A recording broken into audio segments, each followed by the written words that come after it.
Assalamu alaikum wa rahmatullahi wa barakatuh. This is a continuation of our ICTP Halaka. Uh, Inshallah, we'll start today with the basics of prayer, and then we'll go into the topic that we are planning to discuss today, which is the things that we are experiencing today in our politics here in America.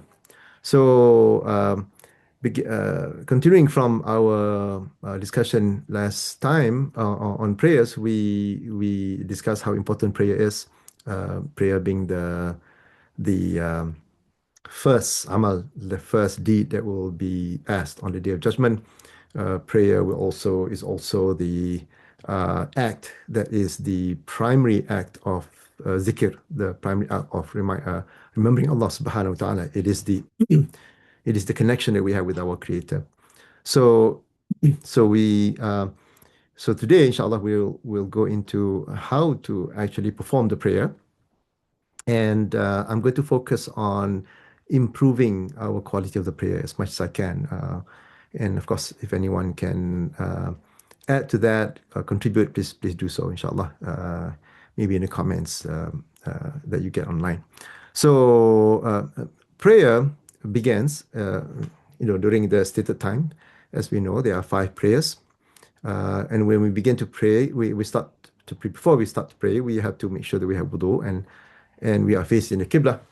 And the Qibla is, of course, facing Mecca, which is the first house of worship, first house of Allah Subhanahu wa Taala, first house of our Creator on this earth. And when we face Allah, we need to imagine that we are, going to be conversing with Allah Subhanahu wa Taala. Just imagine you're about to converse with your Creator. How when you are about to see, maybe you've been invited to visit the king or visit the prime minister or somebody like that. Imagine the kind of preparation that you would do to prepare for that visit. Well, this is way beyond a prime minister or king, and you're about to visit this being. And so the kind of preparation, you can imagine the kind of preparation that you have. And we do this, of course, 5 times a day. So we are constantly in a state of, we are, by doing that, we are constantly in a state of dhikr, constantly in a state of remembrance of Allah Subhanahu wa Ta'ala. So we start first by saying Allahu Akbar. We raise our hands with our thumbs level to our ears, and then we say Allahu Akbar. Most translation will say Allahu Akbar means Allah is the greatest or God is the greatest. Actually, it doesn't mean that. It actually means God is greater. Akbar is the quality of Allah, where he to us is greater than anything we can imagine. So it's greater than ourselves, it's greater than our work, it's greater than our concerns, it's greater than our problems. So in a way, when you start your prayer, you are dismissing everything else, and your focus is completely on conversing with Allah Subhanahu wa Ta'ala. And you're saying, I don't care about all these other things. I am now focusing on you, focusing on my conversation with you. So that's what Allahu Akbar means. And then you put your hands just below the top of your chest, above your thorax, I guess. Some people, they put it in different places. There's some different narrations about that, but just put like that, your hands like that, and put it on your chest, and then you start with the dua. So there are a few versions of the dua. I'm going to what I'll do is I'll share with you some of those versions, and let's see if I can share the screen here for a minute.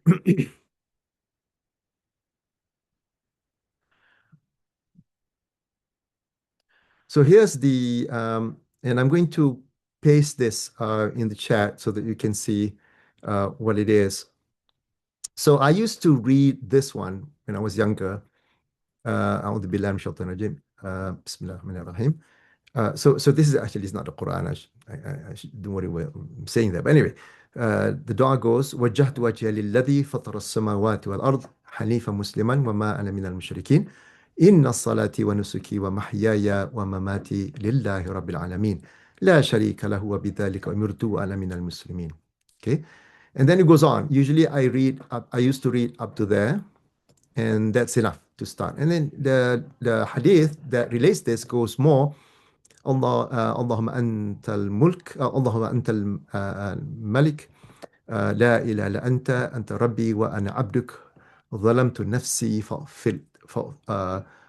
واعترفت بذنبي فاغفر لي ذنوبي جميعا إنه لا يغفر الذنوب إلا أنت. So this is a wonderful dua, and roughly it means I turn my face towards the one who created heavens and the earth upright and in full submission. I'm going to just paste this to the chat here so that you can copy it.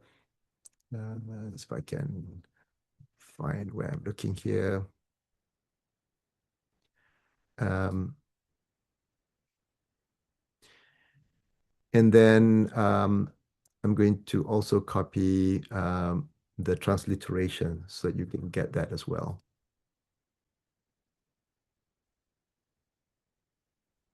Okay.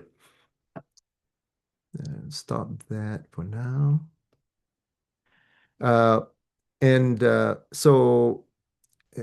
used to read this, but then later I found another dua also from this one is from Bukhari Muslim, I think. This one is also from Bukhari Muslim. And I love this dua. So it goes, let me just make it a little bigger here. اللهم باعد بيني وبين خطاياي كما بعدت بين المشرق والمغرب اللهم نقني من الخطايا كما ينقى الثوب الأبيض من الدنس اللهم اغسلني من الخطايا بالماء والثلج والبرد. Okay, so I love this dua because it's about cleansing our heart, cleansing ourselves. So Allah first says, distance me from my sins. If you have distanced the east from the west, and Allah, cleanse me of my sins, as a white garment is cleansed of dirt. O Allah, wash me of my sins with water, snow, and dew. Actually, snow and ice, actually, not dew. So there should be ice. With water, snow, and ice. The translation didn't do a good job there. Okay. So, and you'll notice that, depending on how dirty our heart is, sometimes it needs some rough ice there to kind of cleanse the dirt out. So that's the expression that's in the dua there. So I've been reading this lately, and because I find that it resonates with me more. But I mean, sometimes you can also read, because the second dua is also beautiful as well, okay? Especially if you read the continuing the longer version of it. Okay? So, and you can stop this video and kind of copy the transliteration there if you want, and learn that as well, inshallah. So let's just stop sharing for there. Okay. All right. So once you read a dua, and then you can then read Surah Al-Fatiha. On the first rak'ah, you will read A'udhu Billahi Minash Shaitanir Rajim, because that's the first time you're actually going to start reading the Quran, which in this case, Surah Al-Fatiha. So you say, A'udhu Billahi Minash Shaitanir Rajim. I seek the protection of Allah from the shaitan that is accursed. What's beautiful about this dua, when you say A'udhu Billah, so A'udhu, the expression of A'udhu is actually, it's like when the moss is stuck to the tree, when you see a moss that's stuck to the tree, that's the expression of A'udhu Billah. So it's like you are aligning yourself with Allah, you are sticking yourself, like the moss is sticking to the tree. When you stick yourself to Allah subhanahu wa ta'ala, then nothing else matters. Nothing is going to harm you, right? And that's what the expression says when you say, A'udhu Billahi Minash Shaitanir Rajim. You imagine in your heart that you are getting yourself as close as to Allah as possible, so as to protect yourself from any harm, especially from the harm of shaitan. So, A'udhu Billahi Minash Shaitanir Rajim. So that's the first, you read that, and then you say, Bismillahir Rahmanir Rahim. I just learned a beautiful thing about Bismillah, and this is another good thing to imagine. When you're praying, you are thinking about these meanings, right? One of the things that I learned recently, for example, is the fact that Allah says, It doesn't say billah, it says Bismillah. Okay. Bismillah means be with ism, the name of Allah. Bismillah. So why and wadhkur isma rabbika also wadhkur isma rabbika. Okay, and remember with the name of Allah.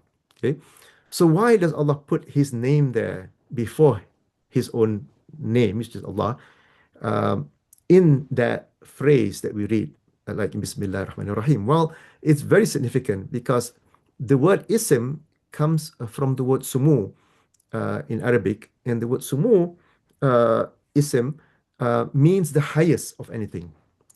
That's the same word that's used when you say the skies, because the skies is as-sama, right? And as-sama is like the sky, which is the highest of in the world that you can imagine. And that is the same word that's used to mean a name. So why did Arabs use the same word that's used for the sky for the word that means a name? The reason for that is because the name is what identifies you, right? You are identified by your name. And that is the thing that people notice of you, which is your name. So the meaning cuts across there to mean, not only that, it is also something that dignifies you. So when you give somebody a name, uh, then you should give that person a beautiful name. And that's why it's important that we understand, Ism, Bismillah, in the name of Allah, means something great. Now, that's one thing, right? The fact that this is a dignified call, that it is something that defines you, your name, right? That identifies you.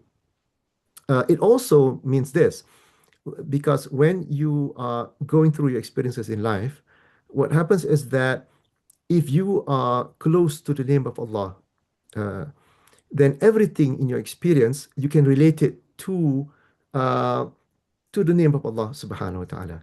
So, for example, let's say you one day you're getting a little angry, you're getting a little upset, and what you should feel is that you should remember the name of Allah, that Allah is Al-Ghafur, Allah is most forgiving.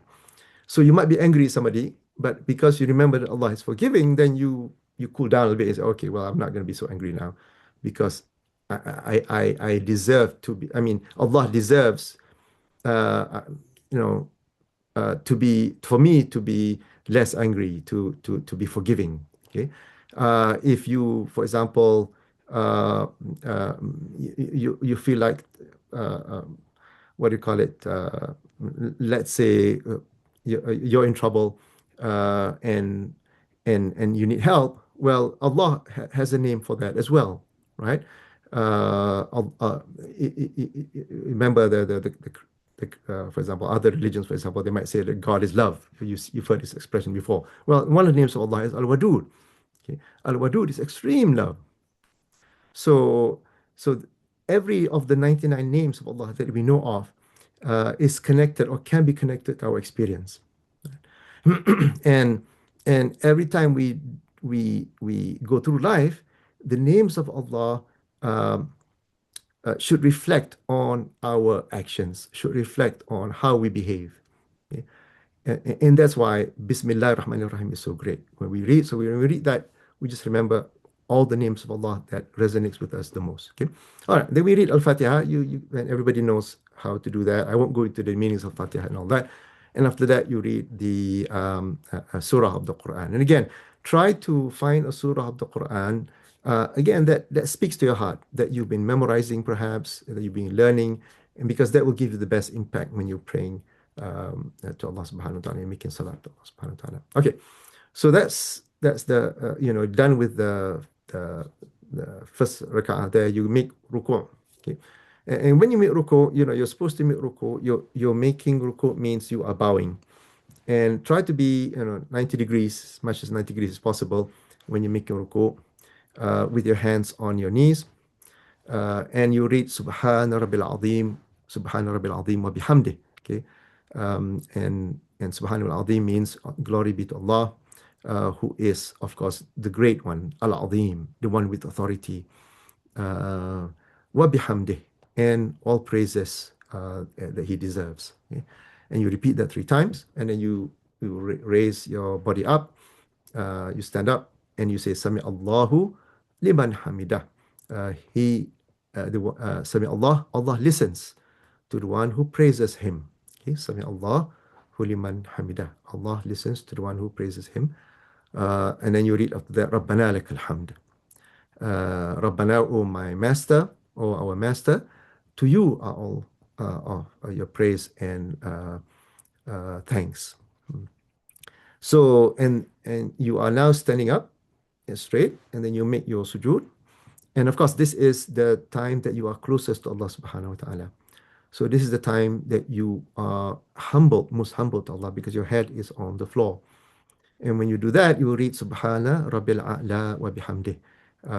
Glory be to Allah, Subhana Rabbil A'la, my master, who is most high, Al-A'la wa bihamdih, and all praises to him. And you repeat that 3 times, and then you will sit down, and then when you sit down, you will read. There's a few dua. Again, Rabbil Fidli, one that I've memorized is Rabbil Fidli, Warhamni, Warzuqni, Wajbutni, Wahdini, Wa'afini, Wa'fu Anni. Rabbil Fidli, forgive me. Warhamni, bless me. Warzuqni, give risk, provide for me. Wahdini, guide me. Wahdini, Wa'fu Anni. And pardon me all my mistakes. Okay? And then you make sujood again, and then you will go out for the second rak'ah. So basically, you repeat this for however many rak'ahs that you have in your prayer. And all this time, your heart is, listening to what you're saying, recounting the meanings of the things that you're saying with your mouth. And this is a time when everything, slows down, and your heart is at peace. And when you do this 5 times, at least 5 times a day, it really corrects yourself, corrects your thinking. And in fact, I personally, I get so many things in my head, so many inspirations come to me when I'm praying. That's a good thing. Sometimes it's a bad thing, because it's a good thing because you get all these good things when you're praying, because the angels are around you, and angels are giving you all these good thoughts and suggestions and whatever. But at the same time, you kind of get distracted by that. But the point is that the prayer is what gives you strength. The prayer is what corrects you. The prayer is what straightens you when you start going by the wayside. And that is why the prayer is so important. So all right, so just I'll stop there for the first part, inshallah ta'ala. And right now we'll continue, inshallah, with the second part. The second part is about the topic is politics, Islam, or really, what we're experiencing today has a lot to do with the political environment. So I thought I touch on that topic a little bit. If there's any benefit to it, alhamdulillah. And if there's any questions or anything, just go ahead and post it in our community if you watch the recording of this session. So let me just start with a few things. So the first thing that I think we should start is to understand that there are a few principles when it comes to understanding politics, understanding leadership in our society and all that. So let me start with that, inshallah ta'ala. So, and remember that this is coming from somebody who is a non-expert. I am not a political scientist. I am just a student in Islam. And of course, what I'm saying here, I'm sure there's going to be full of errors. So if there's any mistakes, do correct me, and again, post on the community site if you find any mistakes. Okay, here are some of the principles when it comes to politics in Islam. So the first thing is that Islam it is the complete way of life, right? And that complete way of life is to be a devoted slave of Allah subhanahu wa ta'ala, as all the prophets alayhi salam, especially the Prophet Muhammad sallallahu alaihi wasallam, has shown us to be, right, to be the devoted slave of Allah subhanahu wa ta'ala. So that's the first principle, right? And so obviously everything about our life, including politics, falls under this complete way of life that has been revealed to us. Right? The second is that whatever guidance and teachings Allah has sent us is perfect for us. In other words, that guidance is from our Creator who knows us better than we know ourselves. And our duty is to follow that guidance to the best of our ability. Now, we may fail, we may not do a good job, but at least we can say we did our best. And then we ask for Allah's forgiveness for our failures. Okay, that's the second principle. So just remember that the guidance that's sent there, um, you know, there can be situations where we will not do a good job of it, right? That's the second principle. And we shouldn't obsess about that too much. The third principle is that Allah wishes us to prosper in both this life and in the next life. Some religions think that you have to suffer in this life in order to be successful in next life. That's not how Islam is. Islam, we make dua to Allah subhanahu wa ta'ala in our prayers. Rabbana atina fi dunya hasanah. We ask from Allah the best, the excellence of this life. وفي الآخرة حسنة, and the best and the excellence in the next life. So Allah wants us to prosper in both this life and to be successful as well in the next life. Okay? To go to Jannah in the next life. That's the third principle. And the fourth principle is that Islam is the most beautiful and balanced way that does not separate the physical from the spiritual, does not separate the worldly from the heavenly, and is meant to purify the human beings and to raise the human being to the highest state in this world as well as in the next world, right? So, in other words, Allah wants us to, Islam is the way to do it, to achieve that, the most balanced way to achieve that. Human beings can come up with some ideas, some ideologies, some political systems that might help in some aspects, but will never be the complete aspect that He's given by Allah subhanahu wa ta'ala to us. Okay, so that's the premise that we start our discussion on politics. So our politics follow the same principles. Okay? Now, before we go on, let's take a look at how the human beings define what politics is. So in way back 1930s, there's this definition by Mr. Laswell who says that politics. He has a title of the book. It says politics is who gets what, when, and how. That's his definition of politics, right? It's basically its distribution. The control of distribution is what politics is all about. Okay, politics, who gets what, when, and how, which actually makes a lot of sense if you think about it. Okay? Now, of course, Islam has a lot to say about that, right? About who gets what, when, and how, obviously. So if you say that, you can say that because Islam has a lot to say about who gets what, when, and how, then of course you can equate that to people. What people say that Islam is very political, right? Because, for example, who gets to be president? Islam has a lot to say about who should be president, for example. Who should be the one who should receive charity, zakat, for example. Well, Islam has something to say about that as well. So, so Islam in that sense is very political. Another definition, another Western definition is by Easton, who says that politics is authoritative allocation of values in a society. Okay, authoritative allocation of value society. Okay, that is binding decisions about who gets what is legitimate. Okay, required, permitted, rewarded, or punished. Okay. Binding decisions about who gets what is legitimate, required, permitted, rewarded, or punished. Again, Islam has a lot to say about that as well. Okay.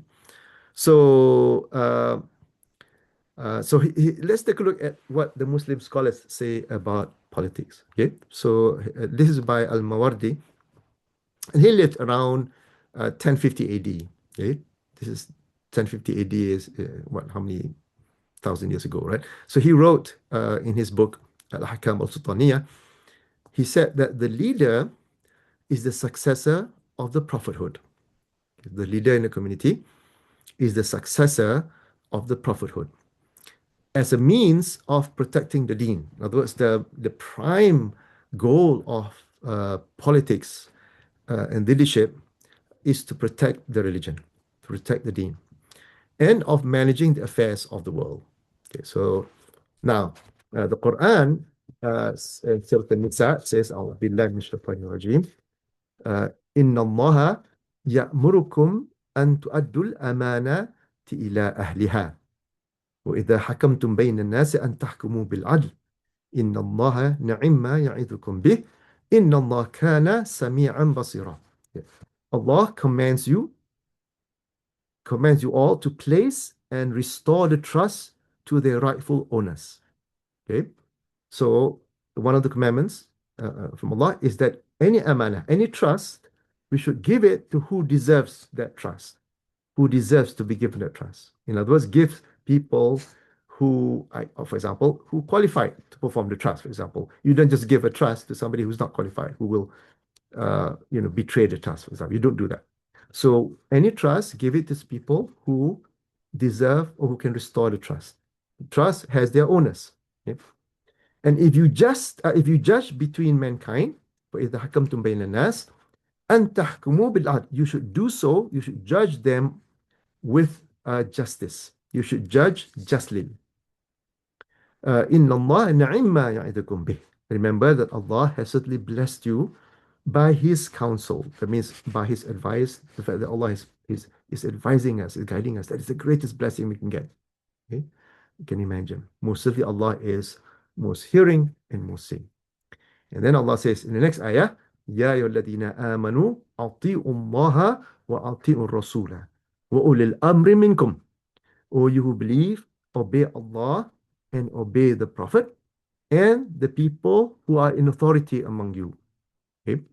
وَأُولِي الْأَمْرِ مِنْكُمْ, who is the owner of the affairs, in other words, the one in authority among you. فَإِن تَنَازَعْتُمْ فِي شَيْءٍ فَرُدُّوهُ إِلَى اللَّهِ وَالرَّسُولِ. And if you disagree, if you have a dispute concerning any matter, then return it back to Allah and the Messenger. إِن كُنتُمْ تُؤْمِنُونَ بِاللَّهِ وَالْيَوْمِ الْآخِرِ, if you truly believe in Allah and in the last day. ذَلِكَ خَيْرٌ وَأَحْسَنُ تَأْوِيلًا. And that is the best, the better, and the most excellent in terms of its ta'wil, in terms of its interpretation, in terms of its outcome, and so on. Okay. So the first point of this ayah is obviously there has to be some kind of leadership. There has to be some kind of leadership. And that has to be placed on the right people. And the leadership needs to make sure that the rules set by Allah and His Messenger are followed as best as they can.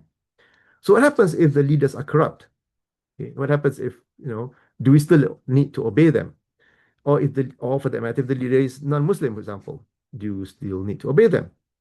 Here are some of the principles. The first is the hadith from Bukhari, who says there is no obedience in fi ma'siyah. There is no obedience in disobeying Allah. Innama ta'atu fil ma'ruf.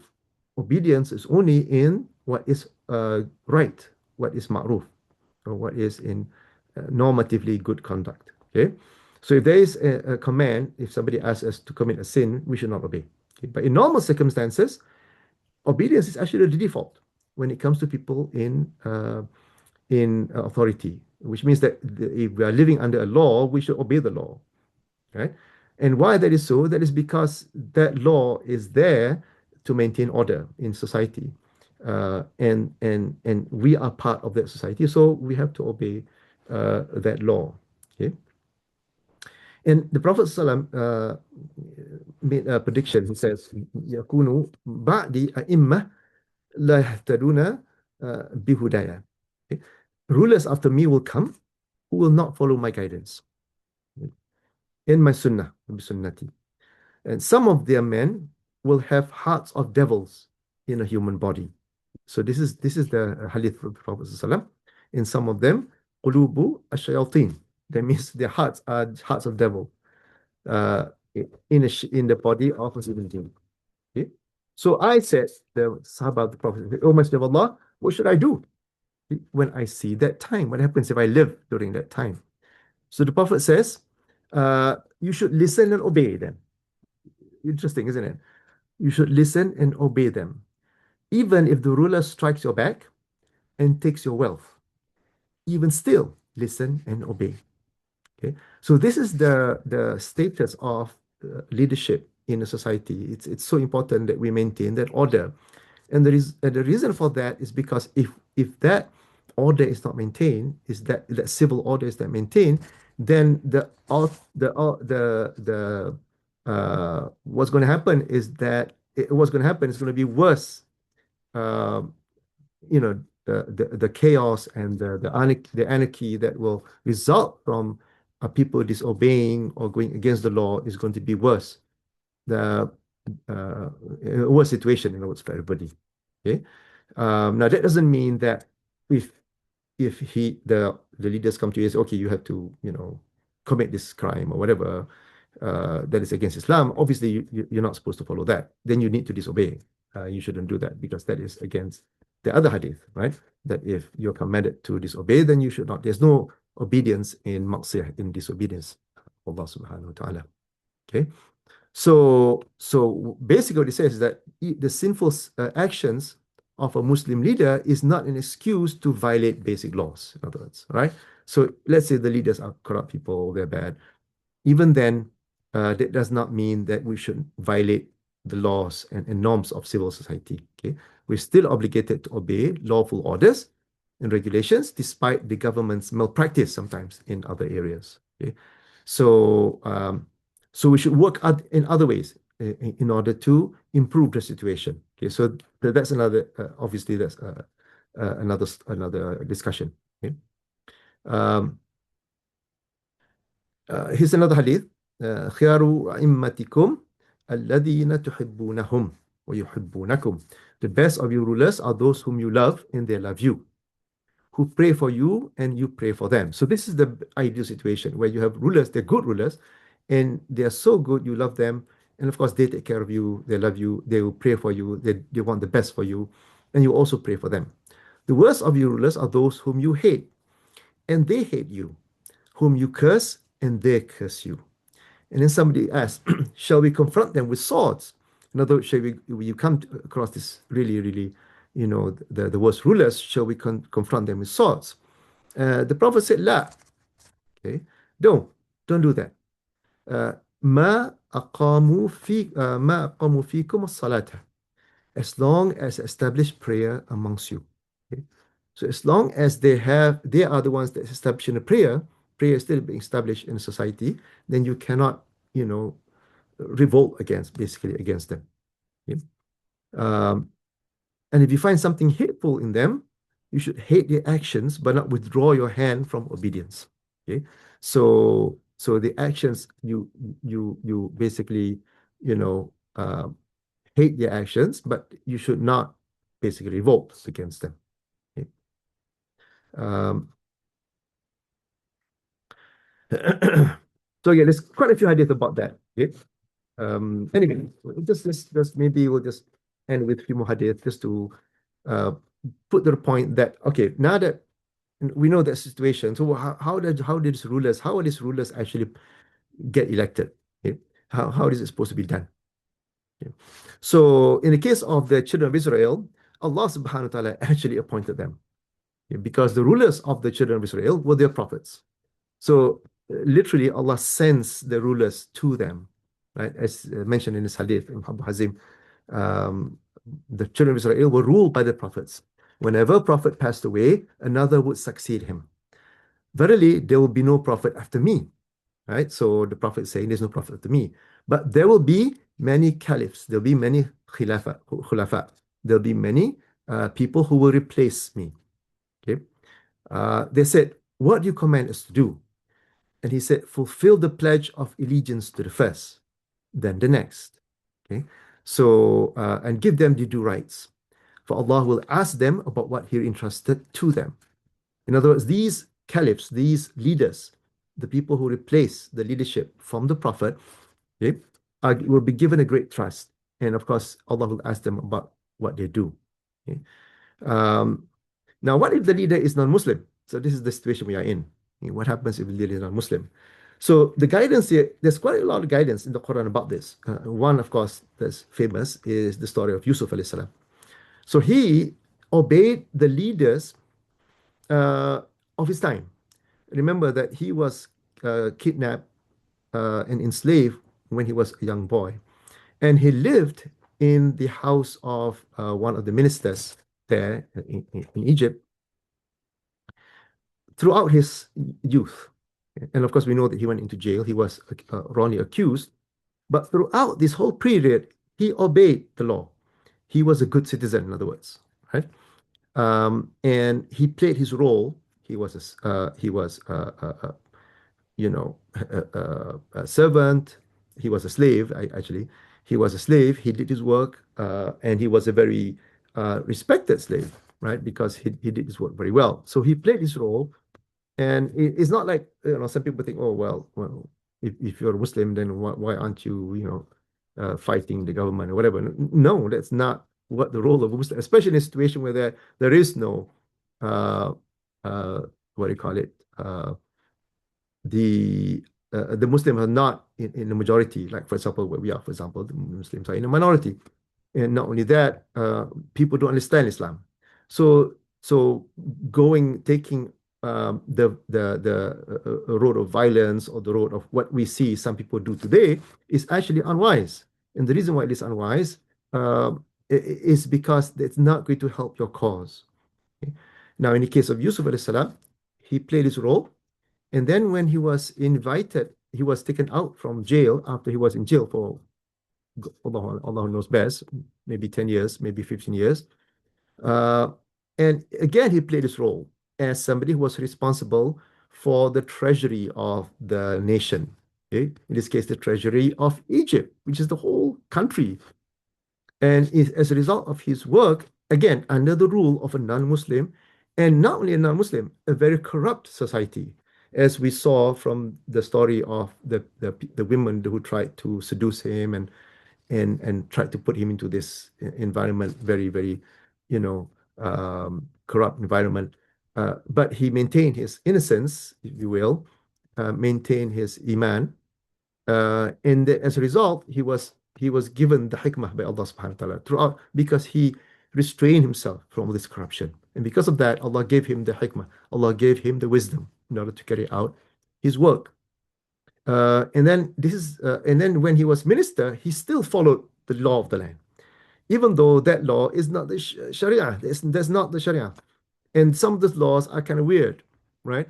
But he still followed the laws of the land. For example, here's this one ayah in the Quran. Allah says, فبدأ بأوعيتهم قبل وعاء أخيه ثم استخرجها من وعاء أخيه كذلك كدنا ليوسف ما كان ليأخذ أخاه في دين الملك إلا أن يشاء الله ترفع درجات من نشاء وفوق كل ذي علم عليم.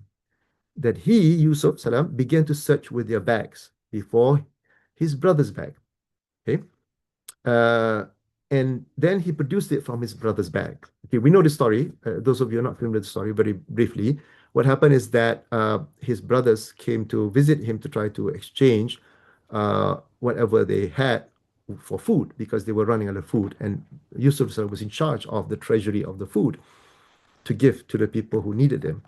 And they would barter whatever, skin or whatever things that items that they produce in exchange for food. Now, what happened was he wanted to get his little brother Bunyamin from the clutches of his other older brothers, which are not very savory characters. So what he did was, following still under the law of the land, he did a little trick. He put the the cup of the king, right? And of course, these things are under his purview, and basically he had the authority to manage these things. But he put it into his brother's bag, so that when they searched the bag, uh, and then he made an announcement to say, "Oh, we lost the king's cup," and then kind of accuse the caravan, the brothers' caravan, of maybe stealing the cup, right? But using the law of the land as kind of an excuse to take his brother away from them, right? He could not have taken his brother according to the king's law unless Allah willed it. Okay, so we raise by grace of mercy whom we will, and over every فوق كل ذي علم عليم. There is none more knowing than Allah subhanahu wa ta'ala. Anyway, the point here is that he obeyed and he used the law to advantage to do something good here. Um, and the other lesson here is that Islam is not this, uh, utopian, idealistic religion that is not practical. Islam is very practical. There are situations where sometimes you might have to even bend the rules a little bit.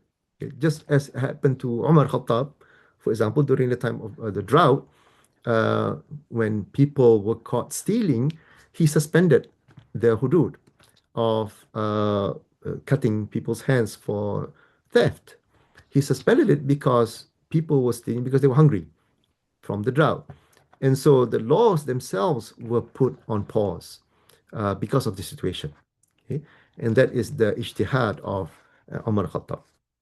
Anyway, another reason why we should obey the law, at least that by default, yeah, is because we signed a contract when we lived in the country.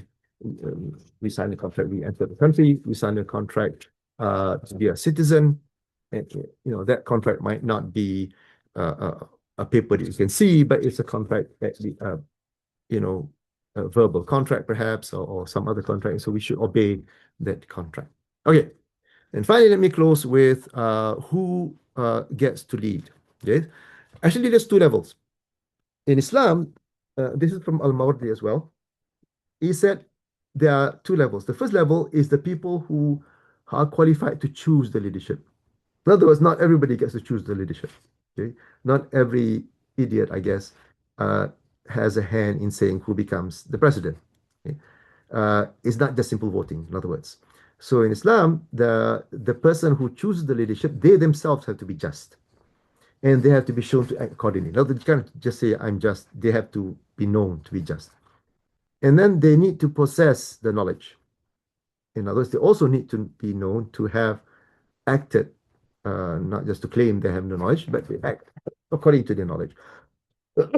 Third, they need to possess insight and wisdom to choose the leader. They need to know, whether this leader deserves to be leader. And the people who's choosing need to have knowledge about the leader, for example. So these are the three conditions, according to Al-Mawardi, in order to choose leadership. Which is why a lot of times in the Muslim countries, the people who choose the leader is actually a council of the wise, the wisest, and the most knowledgeable people. They choose the president or the leader of the nation. Okay? Now here are the conditions of leadership, to become imam. The imam is of course the leader. The 7 conditions are the following. First is that person has to be just, has to be, and not only that, he also has to be shown to act justly.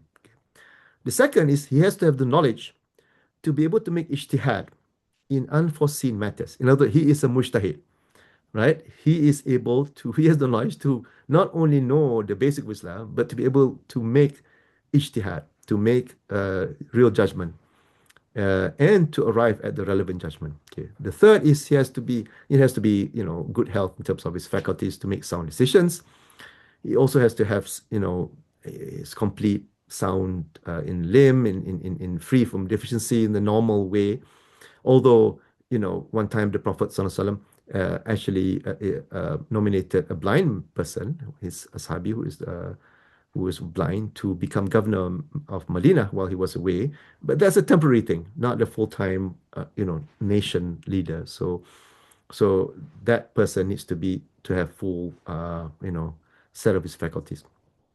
Number 5 is he is capable of organizing the people and managing affairs of state, and he has the leadership capabilities. Okay? Number 6, he needs to have courage and bravery to defend the state. Now that he needs to be a courageous person and a brave person to defend the state. And finally, if all of the above are all, if there is like 2 people who qualifies with all 6 of above, and one happens to be from Quraysh, okay, then the Qurayshi is the one that gets the choice to be Khalifa. And this is from Hadith, based on Hadith here. And some scholars have debated this and made sense of it to say that the person has to have earned respect of the people, in other words. And of course, at that time, the Quraysh had the the ones that had the most respect. And the beauty of Islam also is that no specific structure was ordained by the Prophet, by Allah and the Prophet, in order to structure your government. Sorry, in order to get elected. There's no like, okay, here's the way to elect a president. One time, it was the people who came together, the people who were influential, who were the leaders themselves. They gave their oath of allegiance to Abu Bakr. Yeah, even though, there was another person who was nominated before him, but he came up with the hadith to say, look, you're not Quraysh. The Quraysh needs to be the leader here, and so on. Um, and it has to be at least there has to be at least five people, because of precedent, um, in order to make that decision. So that's number one. Second thing that happened was nomination by the previous imam. So, for example, if the imam thinks that this person deserves to be the next imam, he can nominate, and then ask the people to give oath of allegiance to that person. So that was what happened when Umar, after Abu Bakr, while Abu Bakr was about to die, he actually nominated Umar radiallahu an to take over. And that's one way of doing that. And again, Omar, when he was dying, he asked a council of six leaders to choose the next imam. So that's another way. So in other words, that the way that is done is not fixed in Islam. That is up to the situation, up to the circumstance, and up to the wisdom of the leaders at the time. Okay.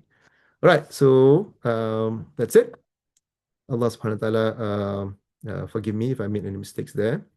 And if you have any questions, please post them and we can have a discussion online perhaps, or maybe next time when we meet. Okay. Assalamualaikum warahmatullahi wabarakatuh.